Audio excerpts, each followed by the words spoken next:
I'm Robert Lefever, I'm the director of the Promis Recovery Centre.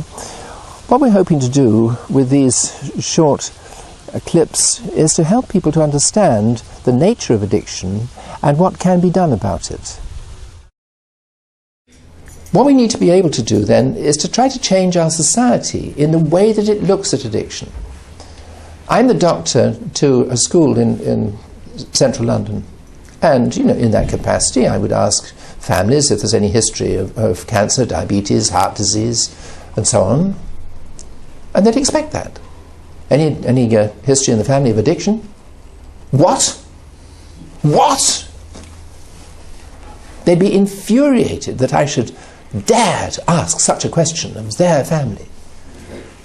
Well, I don't think that's right. I think that it is so common, it's a perfectly reasonable question, and it doesn't have any pejorative overtones.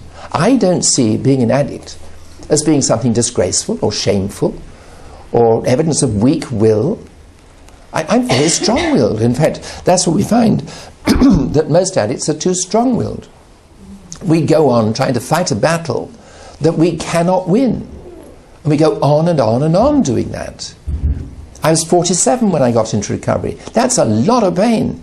And not just for me, but mostly for my wife. I am still less than half-time. I've been married 45 years, and I've only been in recovery for 21. So Meg has had 24 years of me as an active addict, and only 21 as a recovering addict. That's a lot of time that she's served with a using addict.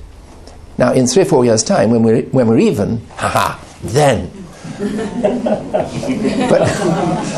But still now, I need to acknowledge that I'm very much in Meg's debt. I behaved appallingly to her. Now, wouldn't it have been fantastic if I got myself into recovery before I was even married? You could have diagnosed my addiction when I was at school. I was born just before the war, the Second World War. We had rationing. We had sweet coupons. I was the worst dressed boy in the school. Why? Because we also had clothing coupons. And I swapped my clothing coupons for everybody else's sweet coupons. I was an addict then, at the age of 7.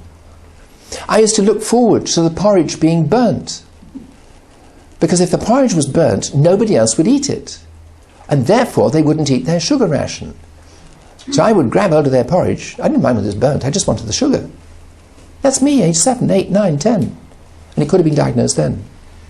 But it wasn't, because we really didn't have the understanding of it. And still, addiction was a shame, a depravity, a weakness. And I'm saying it's not.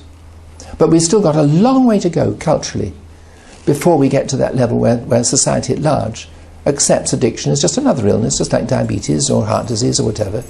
It's not the fault of the sufferer, it's just the way we are.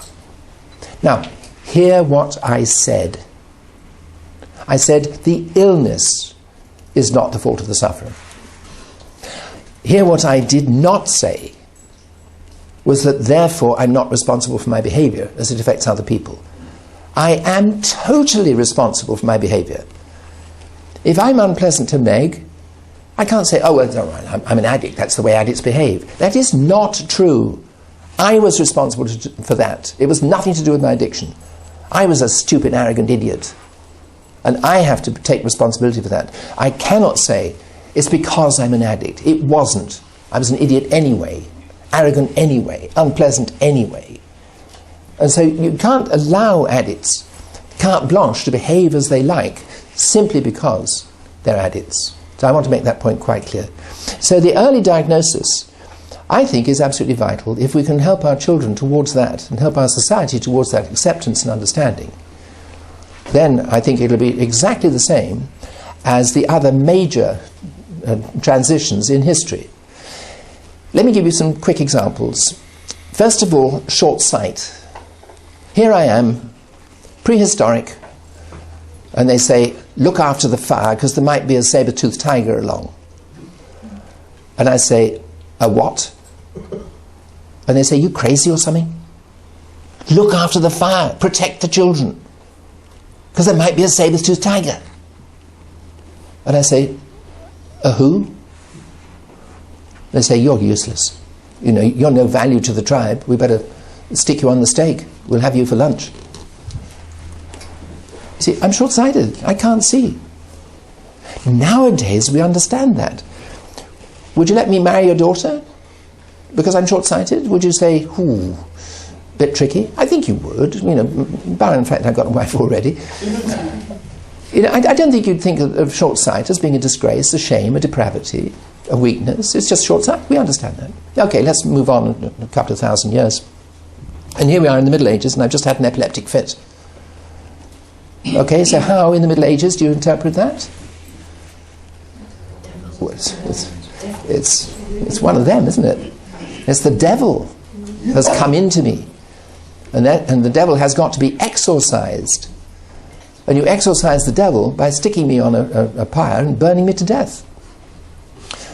Well, now if I had epilepsy, would you let me marry your daughter? Yeah, I think so. But would you let me work in the typing pool?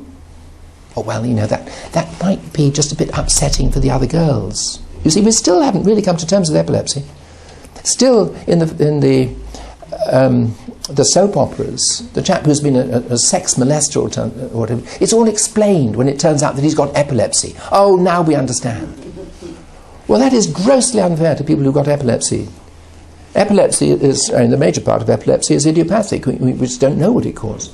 You know, some people have epilepsy as a result of injuries, some people as a result of infections and all sorts of things. Epilepsy nowadays is a fully understood condition, but it's still not totally socially accepted. You know, would you let your daughter marry?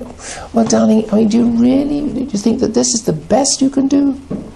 You know, there still is a stigma to epilepsy, and that is wrong. Diabetes. Somebody has a diabetic coma. The police pick him up from the street. He's smelling of grapes. You stick him in the cell, and he dies. Because they thought he was drunk, but he wasn't. He had a diabetic coma.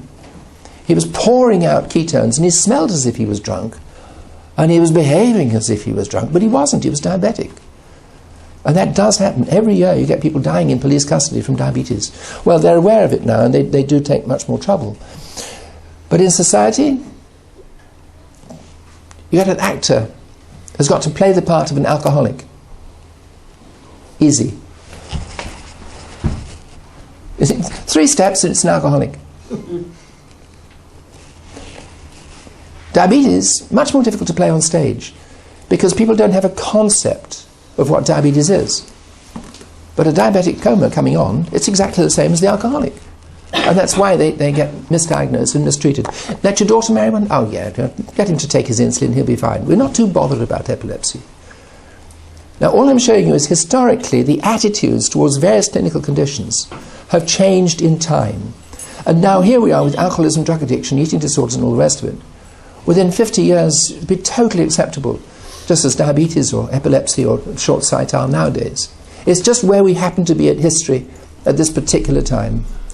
And I think one of the major ways we're going to get that historical transition is by early diagnosis. If we can do that, then we've saved society a lot of damage and helped alcoholics, addicts, eating disorder sufferers and others in a way that would be absolutely fabulous.